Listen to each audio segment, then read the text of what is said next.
ساحة للعلم كنا نلتقي والحب والإخلاص زاد قلوبنا نمضي إلى نور اليقين ونرتقي قمم الفلاح وتاجنا. Assalamu alaikum wa rahmatullahi ta'ala wa barakatuh. Bienvenidos una semana más a Consultas Islámicas. Hoy lunes estamos aquí de nuevo con ustedes en directo para, inshallah, contestar algunas de sus preguntas, sus consultas que nos han hecho llegar a través de las redes sociales y también las que nos pueden hacer llegar en unos minutos a través de las diferentes vías que, inshallah, pasaré a detallar. Antes de eso, como siempre, tengo el placer de dar la bienvenida a mis dos queridos hermanos. A mi derecha, Mohamed Said Alides. Assalamu alaikum wa rahmatullahi wa barakatuh. Y a mi izquierda, Tawfiq Sheddad al-Harraq. Assalamu alaikum wa rahmatullahi wa barakatuh. Pues bien arropado, bien acompañado, inshallah, comenzamos Consultas Islámicas y, como siempre, paso a detallar las vías que tienen ante ustedes para hacernos llegar en directo, insisto, sus preguntas, sobre todo el número de teléfono que es el 911 73 02 51, es el número de teléfono que ven en la pantalla y que irán viendo a través de el programa, inshallah. Y también el email, que es consultas@cordobainternacional.com, y la página de Consultas Islámicas en Facebook. A través de esa página también le contestamos o a través de la página en escrito o, inshallah, planteamos su pregunta aquí en directo, inshallah. La semana pasada hablamos de un tema muy importante que es la búsqueda del conocimiento, talab al-ilm, y hemos hablado un poco de algunos aspectos relacionados con esta búsqueda tan importante que todo musulmán, toda musulmana debe emprender, ¿no? Pero se plantean ciertos aspectos también de importancia primordial, como la ética o la etiqueta, ¿no? Si se puede decir el adab, ¿no? El adab de la búsqueda del conocimiento. La persona que emprende este viaje buscando conocimiento, ¿qué tipo de modales, qué tipo de espíritu y carácter debe tener y debe adoptar para llegar a su objetivo? Hermano Tawfiq. Alhamdulillah, salatu wassalamu ala mulana rasulillah wa ala alihi wa sahbihi man wala. En el nombre de Allah, el Clemente, el Misericordioso, alabado sea Allah subhanahu wa ta'ala, paz y bendiciones sobre su último mensajero, el profeta Muhammad, sobre su noble familia y sus nobles compañeros, y sobre todos nosotros que estamos siguiendo sus pasos hasta el día del juicio final. Amén. La verdad es un tema sumamente importante, lo que es talabul ilm, la búsqueda del conocimiento, y nuestros sabios dedicaban solamente a este apartado, lo que es las etiquetas, de cómo buscar este conocimiento, todo un apartado. Yo aconsejo a todo el mundo de consultar, no sé si está en castellano, en el apartado que ha dedicado el Imam al-Ghazali en su grande obra Ihya Ulumuddin, la reivindicación de la ciencia de la religión, sobre este tema, sobre talab al-ilm, la búsqueda del conocimiento en general, pero sobre todo estos modales o estas etiquetas. Rahimahullah se ha extendido bastante, aunque intentamos resumir unas cuantas. La primera de todas es tener ikhlas. El ikhlas es importante, esta sinceridad o esta niya, no solamente a la hora de buscar el conocimiento, sino es una condición en todos los actos que hace todo el musulmán durante sus 24 horas, el día de 24 horas. La niya, la intención que vamos a elaborar a la hora de buscar este conocimiento, es importante, es primordial. Esta niya es para adorar a Allah subhanahu wa ta'ala, para conocerle mucho mejor y para también transmitir este conocimiento. Dos, debemos siempre respetar a nuestros shuyukh, a nuestros maestros, a nuestros profesores, a nuestros catedráticos en términos de yoga, a nuestros imames. Todo profesor debe tener un respeto porque, según nuestros sabios, el famoso hadith de nuestro amado y querido mensajero, son heredores del mismísimo profeta, los sabios. Al-ulama warathatul anbiya. Respetar al profeta ya es algo tan conocido. Antes de pasar a otros puntos, se ve últimamente una falta de respeto hacia los shuyukh y hacia los eruditos. Es decir, hay gente que ningunea a los eruditos, aunque yo entiendo el respeto en el sentido de que, aunque no estés de acuerdo con lo que diga, al menos muestres el respeto debido al mérito que tiene esta persona y su labor, ¿no? lamentable, has tocado un tema que nos duele a todos. Hay una gran minoría que con estas tecnologías últimas, casi una moda que hubo en estos últimos años, faltar el respeto a nuestros sabios. Gente que ni siquiera puede separar lo más básico de las ciencias teológicas islámicas, pues se atreve a criticar a los sabios más ilustres, solamente por pertenecer a una ideología, otra, a una escuela, cierto fanatismo, y la verdad, me duele decirlo, es una ignorancia.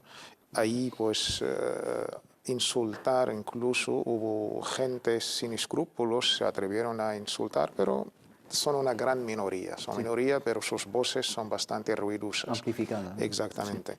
Pues esto es imprescindible, y además nuestros sabios, ya con la máxima del Imam Ibn Asakir, que luhumul ulama masmuma, la carne, hablar mal incluso de los sabios es como si estás comiendo veneno. Esto es gravísimo.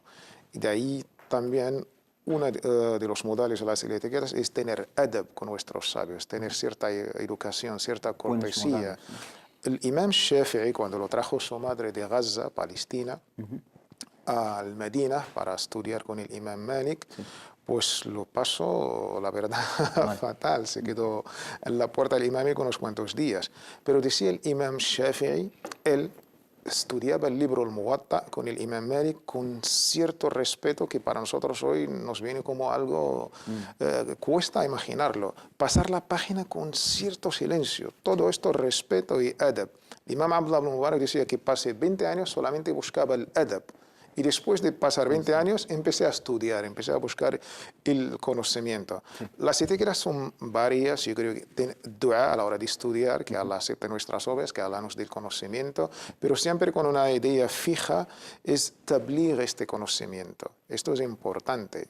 Estudiar solamente por el mero hecho de estudiar y tener una base de datos, almacenando datos, yo creo que esto no es el objetivo de buscar. El objetivo del alim o de buscar es cumplir. Y siempre con las preguntas. Si no sabemos cualquier cosa, hay que preguntar. Y esto es imprescindible a la hora de aprender el conocimiento. Hermano Mohamed Said, algunas otros modales, otros adab que se tienen que tener, y también existe una metodología que uno deba seguir, especialmente los que viven aquí en Occidente, que a muchos jóvenes les falta incluso en lo más básico, que es el idioma árabe, etcétera. Pues ¿qué método y por dónde empezar y hacia dónde avanzar, ¿no? Bismillah ar-Rahman ar-Rahim, alhamdulillah, sallallahu alaihi wa sallam, ala mulana rasulillah. La verdad es fundamental lo que mencionó el hermano Tawfiq, es tener una referencia y tener una buena referencia, ¿no? Un ejemplo a seguir y un ídolo en ese sentido para tomarlo como referencia en nuestra búsqueda del conocimiento, un sheikh y varios, y aprender antes de su sabiduría, aprender de sus modales, de su carácter, de su buena conducta, de su misericordia. El fundamento básico de la búsqueda del conocimiento es complacer a Allah subhanahu wa ta'ala y buscar su complacencia y buscar servir a la comunidad. Aprendes el conocimiento para transmitirlo, aprendes el conocimiento para guiar a la gente, aprendes el conocimiento para facilitarle la vida a los demás.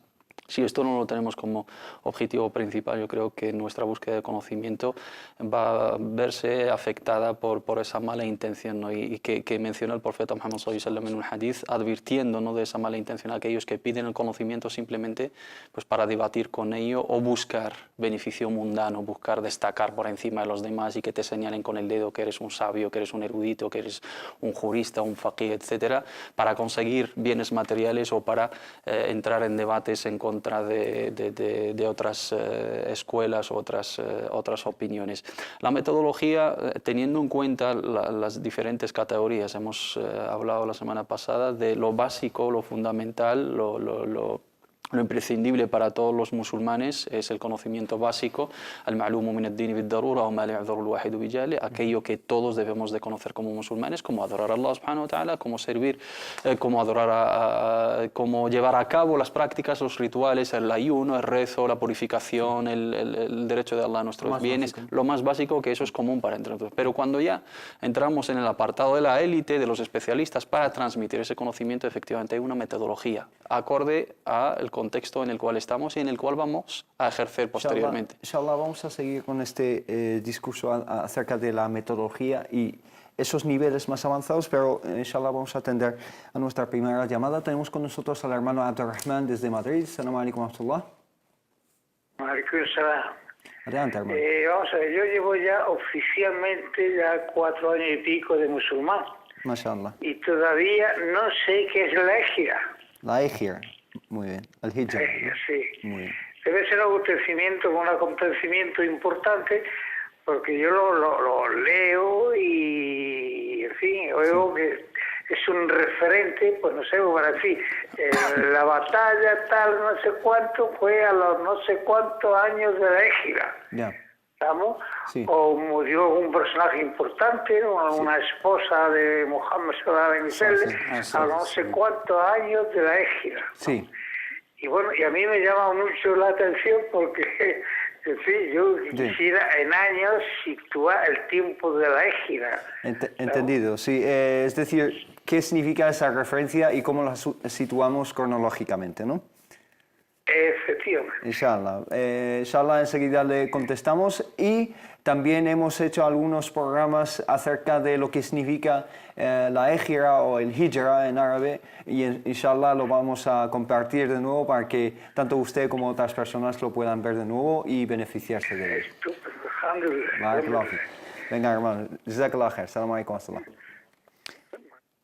Pues, inshallah, seguimos con el tema antes de pasar a esta pregunta que es muy importante, porque si no sabemos situar bien, ¿no?, una referencia tan importante como la Ejira, es esencial, ¿no? Curiosa la pregunta del hermano, pero también refleja ese apartado básico del conocimiento que no va relacionado simplemente con los preceptos, sino también de la historia del Islam, sobre todo los sucesos más importantes de la vida del profeta Muhammad. Efectivamente, si no sabes lo que es la Ejira, no vas a poder situar muchos acontecimientos en la historia del Islam, porque nuestro calendario depende de la Hijra. Pero luego le contestaremos al hermano Abdurrahman. Estaba hablando de que hay dos categorías, ¿no? La categoría común entre todos los musulmanes es llegar a un conocimiento básico para poder adorar a Allah subhanahu wa ta'ala según el conocimiento, pasar, lo que decimos, pasar del Islam de la herencia al Islam de la conciencia, ¿no? Del wirath ad-dirasa, ser un musulmán consciente de lo que estás haciendo. No es porque hayas nacido en un entorno musulmán o tus padres han sido musulmanes.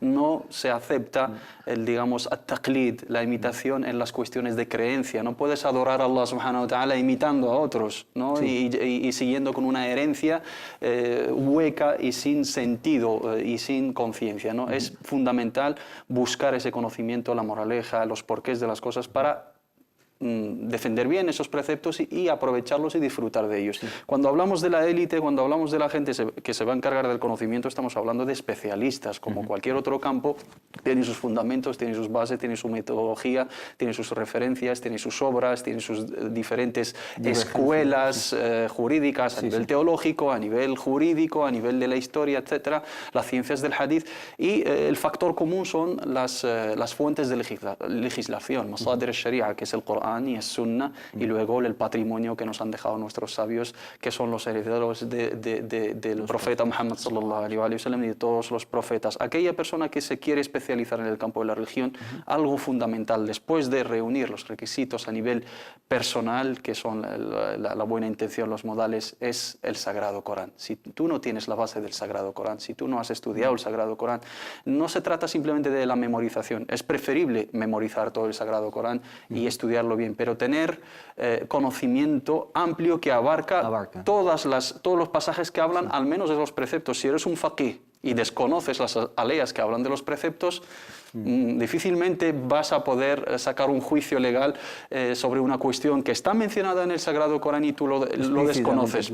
Lo vas a desconocer. Si la principal fuente lo menciona y tú no lo sabes, entonces vas a carecer de algo tan fundamental. Y aparte el Corán abarca todo el conocimiento, porque es la sunna, es la vida del profeta Muhammad sallallahu alaihi wasallam, es el régimen, es la constitución, es el código ético, moral, jurídico, constitucional, económico, y político, ¿no? de la nación musulmana, por lo tanto hay que pasar primero por el Sagrado Corán. Luego tener las herramientas, lo que denominan nuestros sabios, ulum al-ala, las ciencias digamos, introductorias o introductivas a poder... Mecanismos. Si tú no tienes la lengua árabe como fundamento, no puedes entender el Corán, no puedes entender la sunna del profeta Muhammad sallallahu alaihi wasallam, no puedes entender los mecanismos lingüísticos a la hora de deducir juicios. Si no tienes los fundamentos del derecho jurídico, no vas a poder saber las máximas sobre las cuales se basan nuestros sabios para deducir los juicios. Si no sabes los fundamentos de las ciencias del hadith, no vas a saber distinguir entre un hadith sahih, entre un hadith da'if, entre un hadith hasan, entre un gharib, entre un ma'lul, etcétera, etcétera. Si no tienes las ciencias del Sagrado Corán, no vas a saber lo abrogante, lo abrogado, las causas de la revelación, las cualidades y las características del Corán Mekí, Medení, el Muhkam, el Mutashabih, etcétera. Son mecanismos, son como las herramientas que utilizan los cirujanos a la hora de llevar a cabo una operación quirúrgica. Lo mismo hacen nuestros sabios. Y aparte de todo esto, luego el estudio de las escuelas jurídicas y luego tener un conocimiento de nuestra realidad, porque puedes estudiar en las referencias, en las obras a nivel teórico, pero en la práctica pues es otra cuestión, y luego el conocimiento que aprendes para aplicarlo en un contexto social determinado puede variar en comparación a otro. Lo que hemos estudiado, por ejemplo, en países islámicos, de alguna manera no nos ha valido para ejercer aquí de imames o de guías o de tal, hasta actualizar y ponernos al día y también entender ciertos contextos sociales especiales de nuestro entorno. Y para nuestro contexto, que es el contexto occidental, es fundamental tener la herramienta del idioma para comunicarnos con los demás. Si tienes conocimiento, tienes el Sagrado Corán, tienes el Hadith, tienes todas las herramientas, pero careces de ese mecanismo de comunicación con los demás, de nada te sirve. وَمَا أَرْسَلْنَا مِن رَسُولٍ إِلَّا بِلِسَانِ قَوْمِهِ لِيُبَيِّنَ لَهُمْ. Y no hemos enviado a un profeta sino con el idioma, con la lengua, con el habla de su comunidad, para que les transmita y les explique el conocimiento. Barakallahu Fik es algo que, por desgracia, brilla por su ausencia, porque hay gente de mucho conocimiento, pero no controla bien el idioma de la comunidad donde vive, y hay personas que sí controlan el idioma, pero el conocimiento no está ahí, y por lo tanto necesitamos a personas que conjuguen estos dos elementos fundamentales, inshallah, para dar una imagen y un mensaje certero del Islam. Volviendo un poco a este tema, pero antes de seguir con el tema del conocimiento, que es muy, muy interesante, una respuesta al hermano Abdurrahman, que lleva 4 años en el Islam, que Allah subhanahu wa ta'ala le bendiga, y nos pregunta qué significa el concepto de hijra o hijra en el Islam, qué valor tiene como evento, como suceso histórico. Primero quería dar las gracias al hermano Abdurrahman, ¿no? Sí. Sí, por su pregunta. Esto es de lo que estamos tratando. Una de las herramientas que mismo hermano Muhammad a la hora de buscar el conocimiento es la pregunta. Es esencial. Hay que ser humilde. La pregunta es requerida por el Corán, por la Sunna. فَاسْأَلُوا أَهْلَ الذِّكْرِ إِن كُنتُمْ لَا تَعْلَمُونَ. El Corán nos anima a preguntar a la gente del conocimiento si no sabemos. Y esto es un camino muy, muy importante. Siempre hay que preguntar a la gente del saber, del conocimiento para aprender. La hijra o el hijra para nuestro hermano Abdurrahman es el inicio de nuestro calendario. Todas las culturas, las civilizaciones, incluso las religiones tienen su propio calendario. No solamente existe el calendario gregoriano cristiano que inicia con el nacimiento de nuestro amado querido mensajero Jesús, la paz sea con él, que ya estamos en el 2015, pero también los judíos tienen su propio calendario, los coptos en Egipto, los persas, los amazigh, los chinos y yo creo que no es nada fuera de lo común que los propios musulmanes tengamos nuestro propio calendario. Nuestro calendario empieza con la hijra, en árabe es la hijra. ¿Quién estableció el calendario? ¿Fue el profeta sallallahu alaihi wasallam? No, lo estableció el segundo jalifa, Omar ibn al-Khattab, el noble compañero Omar, que Allah esté complacido con él, después que el imperio islámico se ha expandido y extendido, pues necesitaba pues una fecha para sus correspondencias hijra, sobre todo con su noble compañero Abu Musa al-Ash'ari, de ahí tenía las cartas oficiales, era necesario tener una fecha. Por supuesto. Y de ahí pues llamó a un consejo de Estado para entendernos y después de larga discusión entre varias propuestas que hubo, pues al final hubo un consenso sobre tomar la fecha de aquel hijra, aquel égira, que era aquel viaje, aquella emigración que hizo el profeta Muhammad junto con los musulmanes de la ciudad de la Meca a la ciudad del Medina, en aquel año 622 después del nacimiento de Jesucristo, para situarnos. Ahí empieza nuestro calendario islámico, memorando este gran día. ¿Y por qué se eligió esa fecha? ¿Qué importancia tiene la fecha? La importancia del hijra es un antes y un después de la historia del Islam. La emigración del profeta. Exactamente, él instaló en el Medina, después de pasar 13 años en la Meca, era la época de da'wah, era la época de predicar. 13, ¿no? 13 años en la época en el Medina, y después de instalarse en el Medina, ahí ya se instaló como Estado. El Islam pasó de la teoría a la práctica, y la lectura que hicieron los propios sahaba, los nobles compañeros, era una lectura cierta. Incluso hay un pasaje en Surat Tawbah, el capítulo 9, que más o menos nos da unas cuantas señales. Un guiño, ¿no? Exactamente. La masjidun ussisa ala taqwa, aquella mezquita que se funda desde el primer día. Awwalu yawm. Awwal yawm, ¿qué era? Pues el día de la emigración. Y esto es importante, pues de ahí hay que saber, hoy estamos en el mes de Jumada, me parece que el día 4, en el año 1436 de la Égira, de aquel día que emigró el profeta Muhammad sallallahu alaihi wasallam. Es una importancia muy grande la que tiene ese evento, ese traslado del profeta, que la pasea con él desde Meca a la Medina, porque fue un salto, digamos, cualitativo para el Islam y los musulmanes. Y hablando de saltos cualitativos, ¿nos parece que actualmente se reduce el conocimiento, la búsqueda del conocimiento en el Islam a amontonar quizá información en muchas ocasiones sin entender lo que se tiene o se guarda? Eso es un conocimiento cuantitativo, mientras realmente nosotros buscamos algo cualitativo. ¿Y cómo llegamos a ese salto cualitativo? El estado del conocimiento es reflejo del estado de la umma y de la sociedad en general. Si la umma está en una decadencia, pues lo mismo sería también el estado del conocimiento. Hace ya unos cuantos siglos, pues la umma ha sufrido una decadencia. Desde el siglo IV de la Hijra, más o menos, se cerró aquella puerta del ijtihad, de aquel esfuerzo intelectual de interpretar los textos. Se cerró. Pero estamos hablando en términos generales. Sí. Nunca se cerró esta puerta, pero es un término de la historia de la legislación islámica, y ahí los musulmanes, sobre un contexto político bastante complicado, pues decidieron pues quedarse con la jurisprudencia de las 4 escuelas jurídicas.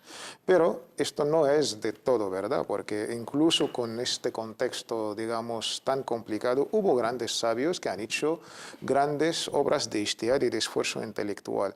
Pero con la decadencia política, la decadencia intelectual, pues el conocimiento también ha tenido su parte. De ahí, pues, la Umma o las grandes universidades, Qarawin en Marruecos, Zaytuna en Túnez, el Azhar en Egipto, se quedaron solamente en la memorización y solamente nos quedamos con lo que tenemos. Nunca, pues, adaptarse a la realidad, las nuevas preguntas, ir a más o menos memorizar y no salir de las 4 escuelas. Incluso los libros, teníamos un libro, en el mismo libro lo que se llama el Hawashi, explicación del mismo libro. Y de ahí, Hashia al-Hashia.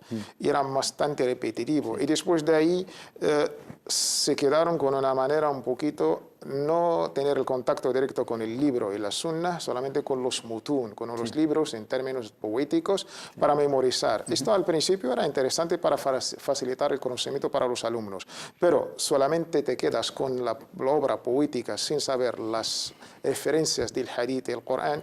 Eso ha hecho más o menos, pero alhamdulillah, desde el siglo pasado pues hubo una gran renovación, un tajdid, un fenómeno de renovar las ciencias islámicas, y la misma también umma está viviendo un resurgimiento de las ciencias en todos los niveles. Ahora, alhamdulillah, las universidades tienen carreras especializadas en todos los temas de la jurisprudencia islámica. Incluso se ha abierto a la realidad social, cultural, donde estamos viviendo. Alhamdulillah, ahora las mismas ciencias islámicas, teológicas. Ahora están las matemáticas, están las ciencias sociales, que antaño eran solamente reservadas para los que estudian el ilm al-asri o los modernos. Ahora, alhamdulillah, en todas las universidades islámicas, el alumno que estudia las ciencias islámicas, pues también está muy familiarizado con las ciencias sociales. Esto es muy importante. Y también, alhamdulillah, hay grandes consejos que hacen el ijtihad en grupo. Y esto facilita también que la calidad a la cantidad está al alcance, alhamdulillah, pero hay que seguir. Es un paso en el buen camino, inshallah. Hermano Hassaid, tenemos pocos minutos para pasar a una pequeña pausa, pero ¿tú crees que durante la historia del Islam se redujo ese concepto de buscar el conocimiento a simplemente conocimiento islámico, es decir, conocimiento religioso, mientras que realmente cualquier tipo de conocimiento es beneficioso a la humanidad y también meritorio y se debe seguir? No podemos generalizar, no podemos, digamos, limitar la cuestión de la búsqueda del conocimiento al aspecto religioso, y tampoco fue así. Lo único que sí, a causa de esa decadencia, pues la umma no tuvo varios países islámicos hasta hace poco estaban sometidos bajo la colonización. Cuando hablamos de la colonización hablamos de la pérdida de la identidad, hablamos de la pérdida de la lengua materna, de la cultura y la religión, de la espiritualidad. Todo eso hay que tenerlo en cuenta. En el Islam cualquier conocimiento es beneficioso, pero beneficioso en el sentido de que aporte algo bueno, tanto para la persona que emprende el camino de su búsqueda como los que se benefician de ello. Cualquier conocimiento que te acerca a Allah subhanahu wa ta'ala es beneficioso. Hay un mínimo, como hemos dicho anteriormente, para todos que debemos de saber, pero la mejor de las ciencias es la ciencia que te acerca a Allah subhanahu wa ta'ala. Eso no quiere decir que todos tenemos que ser juristas y fuqaha y ulama hadith y ulama qira'at, etc. ¿no? Todos debemos de especializarnos. Allah subhanahu wa ta'ala dice en el Sagrado Corán: فَلَوْلَا نَفَرَ مِنْ كل فرقة منهم طائفة ليتفقهوا في الدين ولينذروا قومهم إذا رجعوا إليهم لعلهم يحذرون. Eso es fard del kifaya, eso es una responsabilidad, una obligación comunitaria. Si lo hace una parte de la umma, los demás están eximidos, digamos, de responsabilidad. Parte de la umma se tiene que dedicar al conocimiento, a la búsqueda del conocimiento, sobre todo en la actualidad, sobre todo en nuestros contextos occidentales, que no tenemos muchos referentes. Los jóvenes no tienen muchos referentes de su contexto social. Con la muerte de los sabios últimamente, cada vez nos levantamos con las noticias de la pérdida de grandes sabios que lamentablemente difícilmente vamos a recuperarlos o a tener, digamos, sucesores a su altura, ¿no? Por lo tanto, debemos de preparar un grupo de gente en nuestros contextos, que las comunidades islámicas se preocupen por generar recursos de conocimiento acordes a su contexto social, formar a jóvenes, facilitarles el tema de la búsqueda del conocimiento, ponerles en buenas manos, facilitarles el estudio, la dedicación a ese estudio, para que luego, inshallah ta'ala, no caigamos, ¿no?, en ese desamparo religioso y ese desamparo de conocimiento. Es muy importante, el conocimiento religioso es fundamental y básico porque es nuestro lazo con nuestra religión y con Allah subhanahu wa ta'ala, pero los demás conocimientos también son muy fundamentales, y en la historia del Islam, y con ello termino, grandes sabios de la jurisprudencia eran grandes sabios de otras técnicas, eran sabios en la filosofía, en la medicina, en la astronomía, en la química, en la física, etcétera, que el conocimiento religioso te impulsa a más conocimiento, y eso es lo que debemos de recuperar.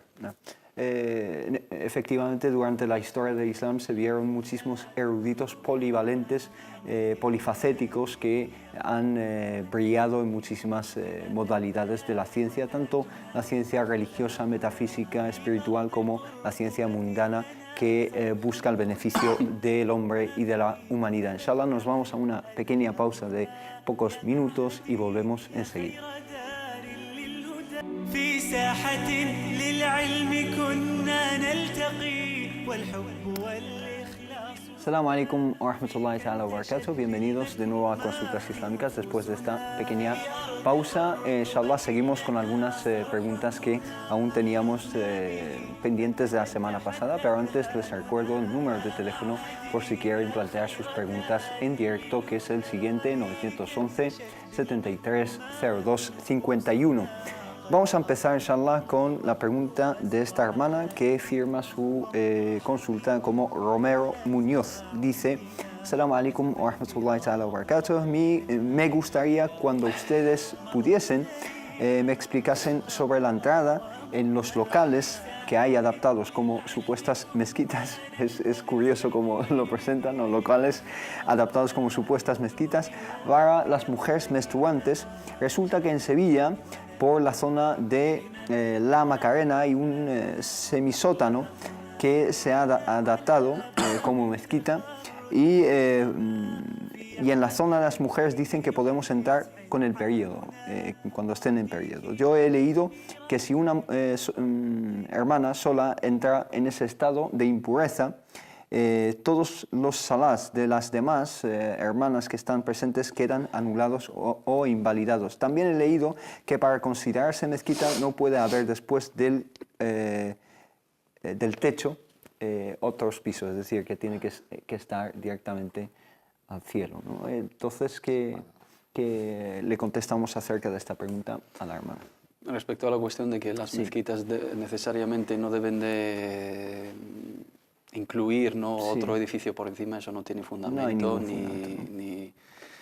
ni tiene, digamos, una base religiosa. Las mezquitas pueden estar en un sótano, pueden estar al aire libre, lo que sea, según las posibilidades de la comunidad. De la comunidad y del contexto social en el cual vivimos. Antes de que pases a responder a la segunda pregunta, simplemente mencionar esta parte.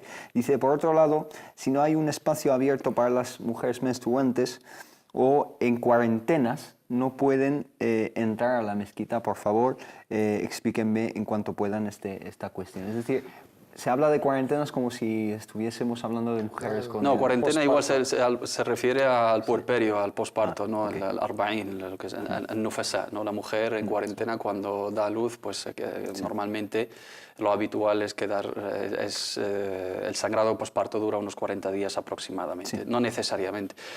Vamos a explicarlo, es una consulta que se suele plantear bastante por diferentes hermanas.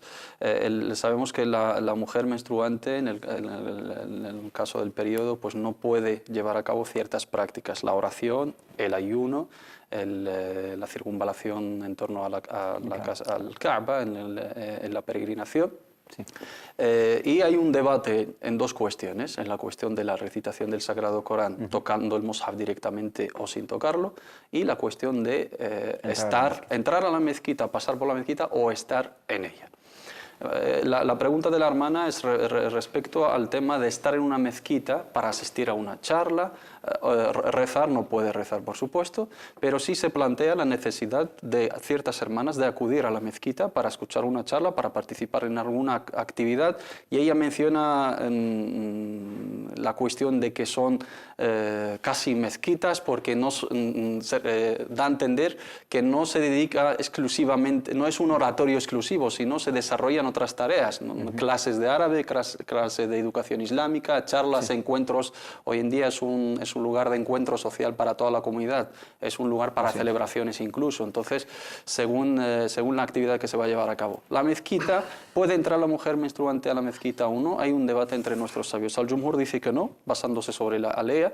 La taqrabu as-salata wa antum sukara hatta ta'lamu ma taquluna wa la junuban illa 'abiri sabilin hatta taghtasilu. Hace la analogía entre la menstruación y el estado de la impureza mayor, que es el janaba.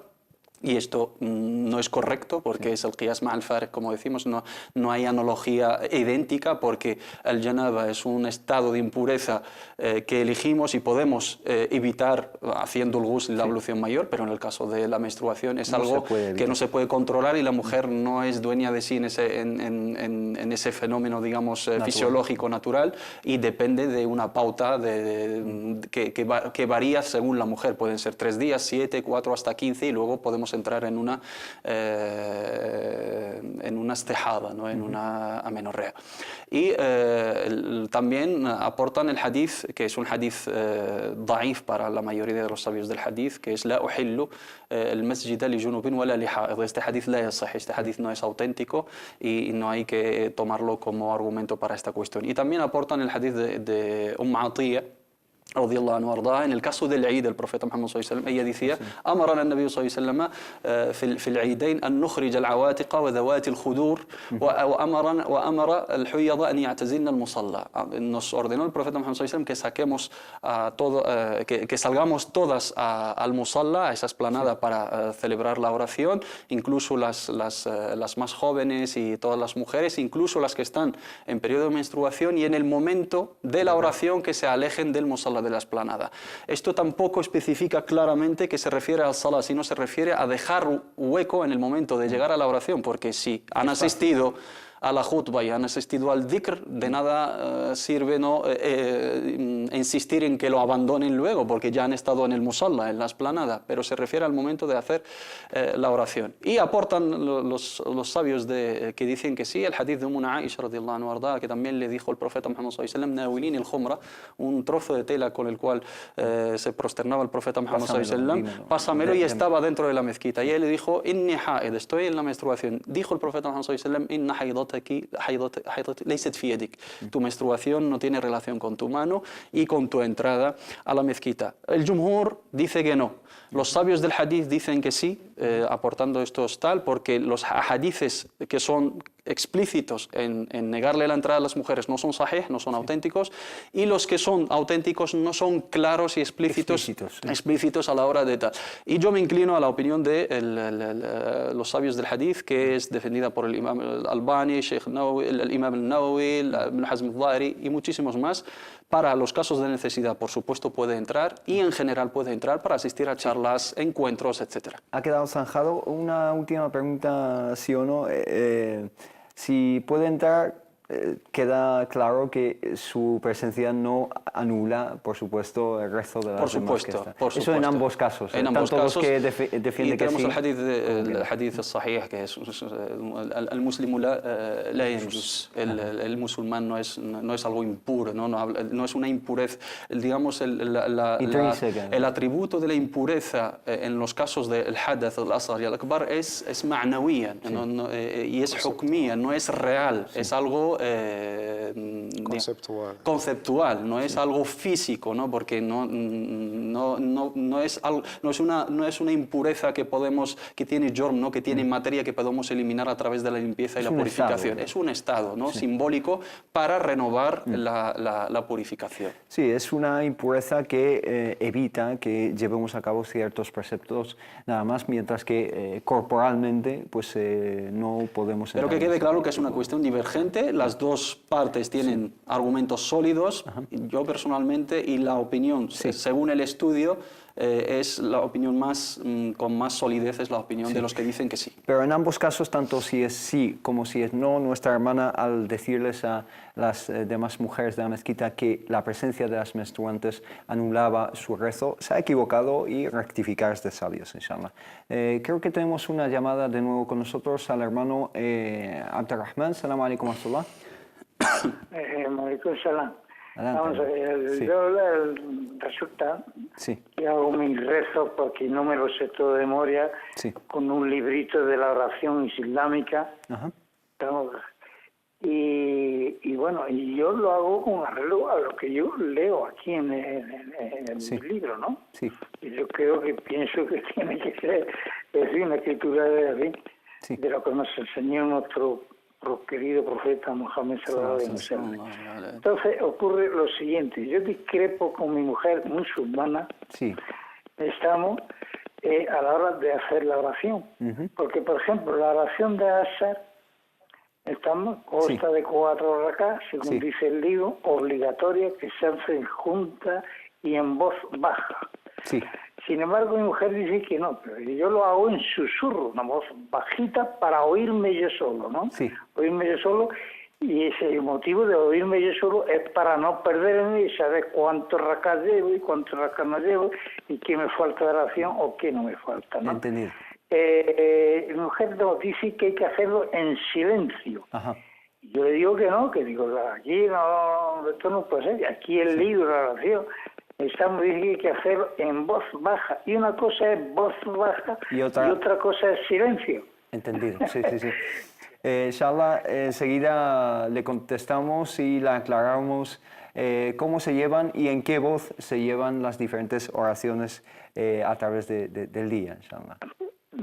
De acuerdo, muchas gracias, hermano. Assalamu alaikum. Gracias a vosotros. Assalamu alaikum. Bueno, relacionado con Salat al-Jahriya, Salat Sirriya, las oraciones en voz baja o en silencio y las oraciones en voz alta, ¿qué aclaración podemos hacer al respecto?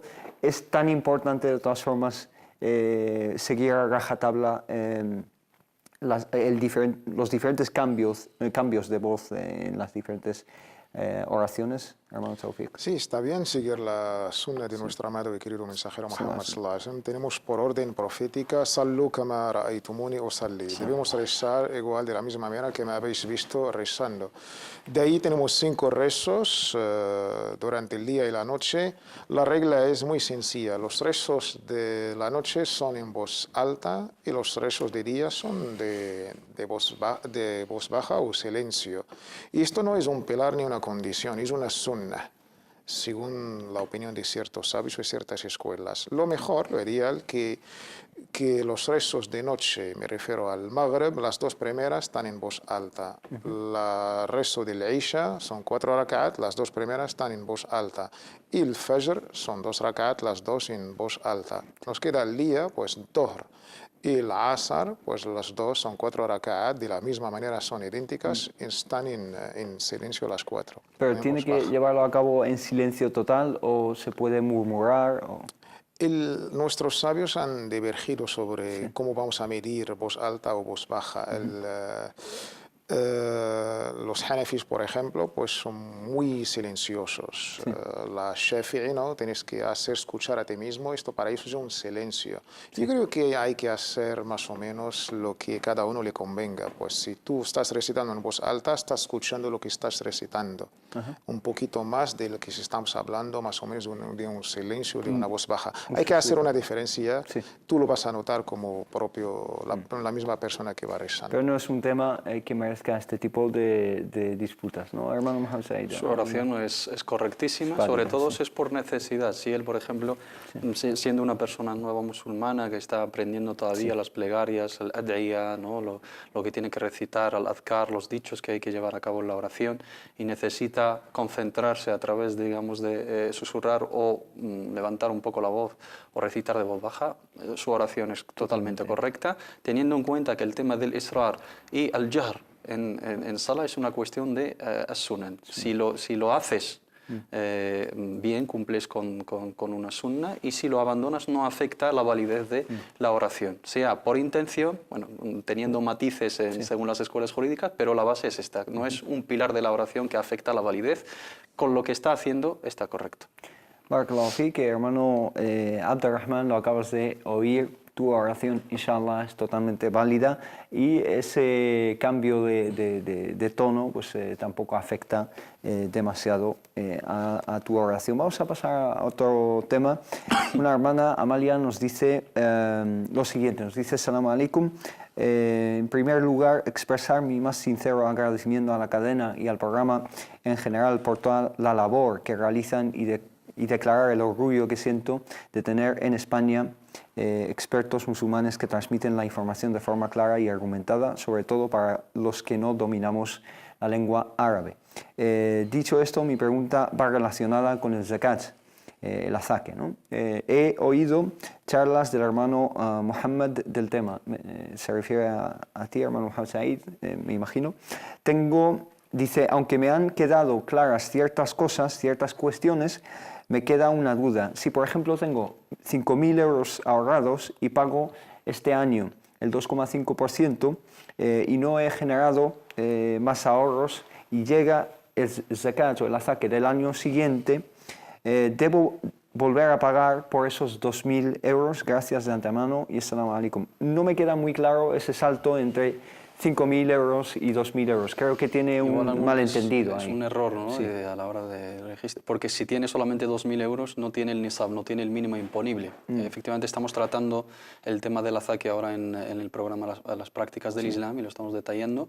El mínimo imponible es el valor de 85 gramos de oro, que valorados hoy en día según el mercado en 3.200 euros aproximadamente, teniendo en cuenta la variación del precio del gramo de oro puro en el mercado. Si tiene 2.000 euros no llega al mínimo imponible, la cantidad mínima a través de la cual empezamos a contabilizar el transcurso del año lunar para sacar el 2,5% al final del año.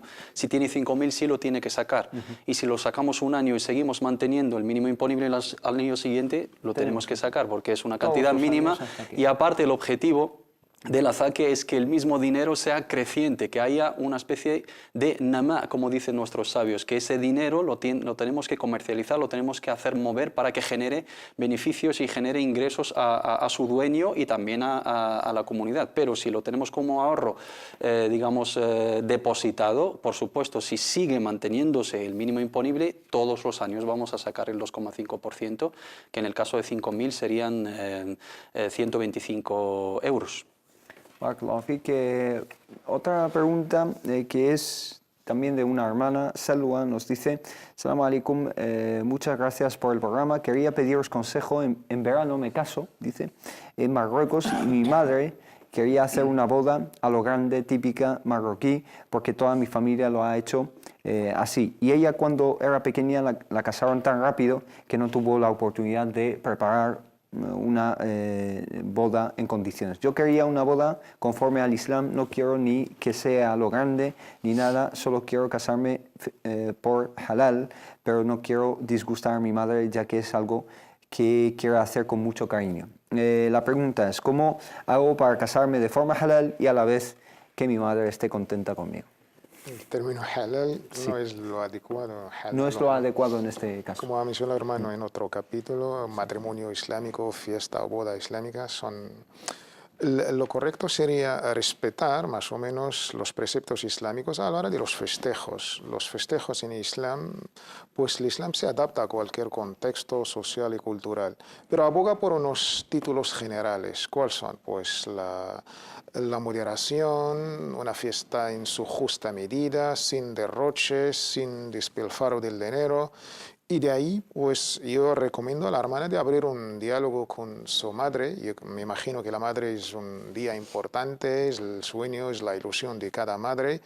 Y de ahí, pues, entre un festejo a lo grande, con un derroche, con la pobreza que tenemos y lo que está pasando a nuestras manos en Siria, hablando a su madre con esos términos, que veía las fotos de la gente que está muriendo de frío, necesitan de nuestro dinero, de nuestra colaboración, de nuestras donaciones. De esta forma. Exactamente. Pero tampoco reducir, yo he visto ciertas bodas en el sentido de esta presunta boda islámica como si fuera un funeral. Entras, no hay ni alegría, incluso el señor que da la charla habla de la muerte en Islam en vez de hablar de un discurso de alegría. Esto no es la sunna del profeta sallallahu alaihi wasallam. La sunna del profeta es alegría, incluso animó a ciertas mujeres del Ansar de cantar, porque los Ansar, su cultura, le gustaba el cante.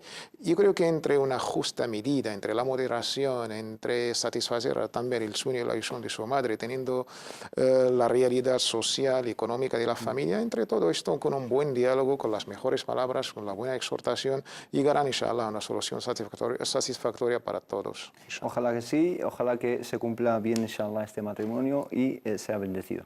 Nos quedan muy pocos minutos, 4 minutos más o menos. Una última pregunta acerca del dua que hacen algunos imames en muchas mezquitas, en realidad.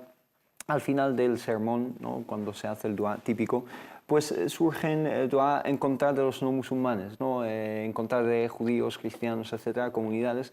Algunos imames hacen este tipo de dua diciendo: oh Allah, destrúyelos, oh Allah, generalizando, ¿no? ¿Qué opinión tienes, hermano Mohamed Said, acerca de esto? ¿A qué se debe y cómo debemos solucionarlo? Se debe lamentablemente al desconocimiento de la sunna del profeta Muhammad sallallahu alaihi wasallam. Hacer dua en contra de los infieles, incrédulos, politeístas y los no musulmanes en general es un gravísimo error y es algo que va en contra de la filosofía del Islam. El profeta Muhammad sallallahu alaihi wasallam, en hadith en Sahih Muslim, narrado por Abu Huraira radiyallahu anhu ardá, le dijeron al profeta: Qila, ya Rasulallah, ud'u ala al-mushrikin. قال صلى الله عليه وعلى آله وسلم إنما لم أبعث لعانا وإنما بعثت رحمة.